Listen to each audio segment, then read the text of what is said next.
केजरीवाल के हुए दिल्ली में वादे फेल। केजरीवाल हुए दिल्ली में फेल, खुद नहीं बचा पाए अपनी नई दिल्ली की सीट। 8 फरवरी यानी कि दिल्ली चुनाव का रिजल्ट 8 फरवरी आई, तभी से सुबह से ही पूरे आम आदमी पार्टी में मातम सा छा गया।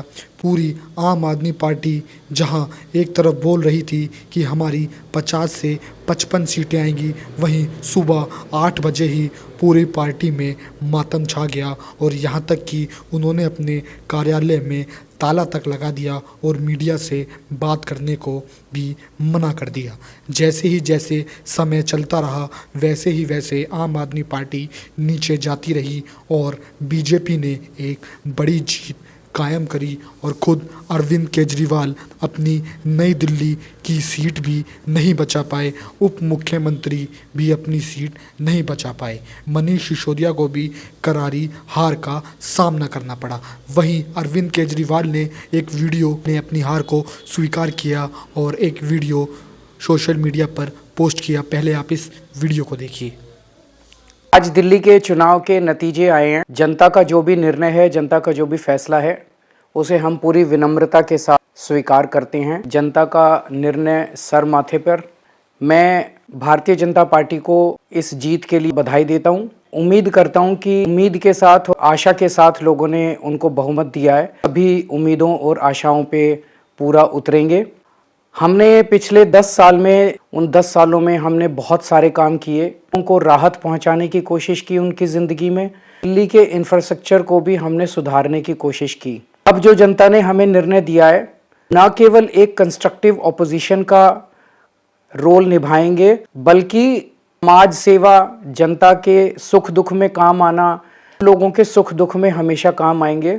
हम राजनीति में कोई सत्ता के लिए नहीं आए, को एक जरिया मानते हैं जिसके जरिए जनता की सेवा की जा सके। जिसको काम हम करते रहेंगे और हमें आगे भी इसी तरह से जनता के सुख दुख में काम आना है। सभी कार्यकर्ताओं को बहुत शानदार चुनाव लड़े, बहुत मेहनत की, उन्होंने बहुत कुछ सहा। इस पूरे चुनाव के दौरान उन्होंने बहुत शानदार चुनाव लड़ा। इसके लिए मैं उन सबको, सभी कार्यकर्ताओं को बहुत बधाई देना चाहता हूँ। नमस्कार। उसे हम पूरी विनम्रता के साथ स्वीकार करते हैं। जनता का निर्णय सर माथे पर। मैं भारतीय जनता पार्टी को इस जीत के लिए बहुत बधाई देता हूं और मैं उम्मीद करता हूं कि जिस उम्मीद के साथ और जिस आशा के साथ लोगों ने उनको बहुमत दिया है, वो उन सभी उम्मीदों और आशाओं पे पूरा उतरेंगे।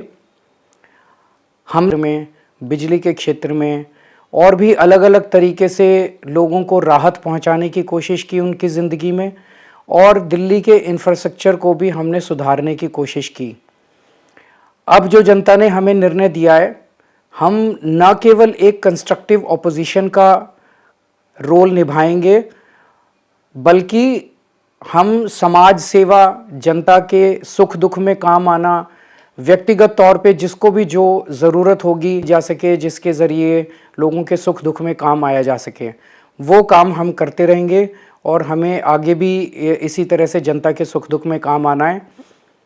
मैं आम आदमी पार्टी के सभी कार्यकर्ताओं को बहुत बधाई देना चाहता हूँ। वो बहुत शानदार चुनाव लड़े, बहुत मेहनत की, उन्होंने बहुत कुछ सहा। इस पूरे चुनाव के दौरान उन्होंने बहुत शानदार चुनाव लड़ा। इसके लिए मैं उन सबको, सभी कार्यकर्ताओं को बहुत बधाई देना चाहता हूँ। नमस्कार। इसमें अरविंद केजरीवाल ये साफ कहते नजर आ रहे हैं कि हम अपनी हार को स्वीकार करते हैं और दिल्ली की जनता ने जो फैसला किया है वो भी हम स्वीकार करते हैं। दिल्ली में यूं तो बड़े घोटाले हुए, आम आदमी पार्टी ने बड़े घोटाले किए, उनको उससे जेल भी जाना पड़ा।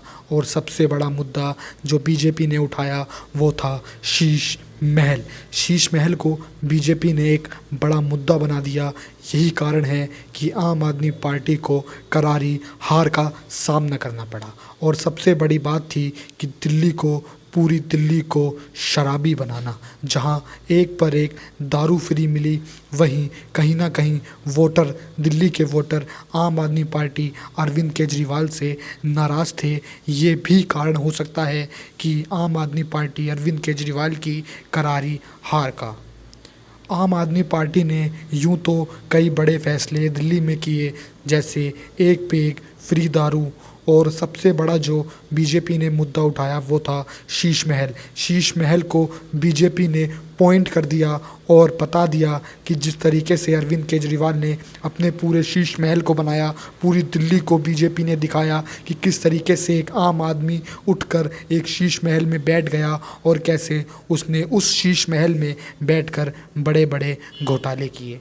यही कारण हो सकता है कि बीजेपी को दिल्ली वालों ने जिता दिया।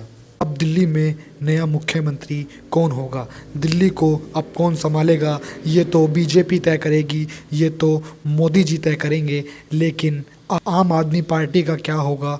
क्या अरविंद केजरीवाल पंजाब जाएंगे या अरविंद केजरीवाल दिल्ली में ही रहकर अगले चुनाव की तैयारी करेंगे? आपको क्या लगता है? कमेंट बॉक्स के माध्यम से ज़रूर बताइएगा। और दिल्ली वालों, बेहद ज़रूरी हो जाता है कमेंट करना, क्योंकि आपने जो किया है, दिल्ली में जो बदलाव किया है वो क्यों किया है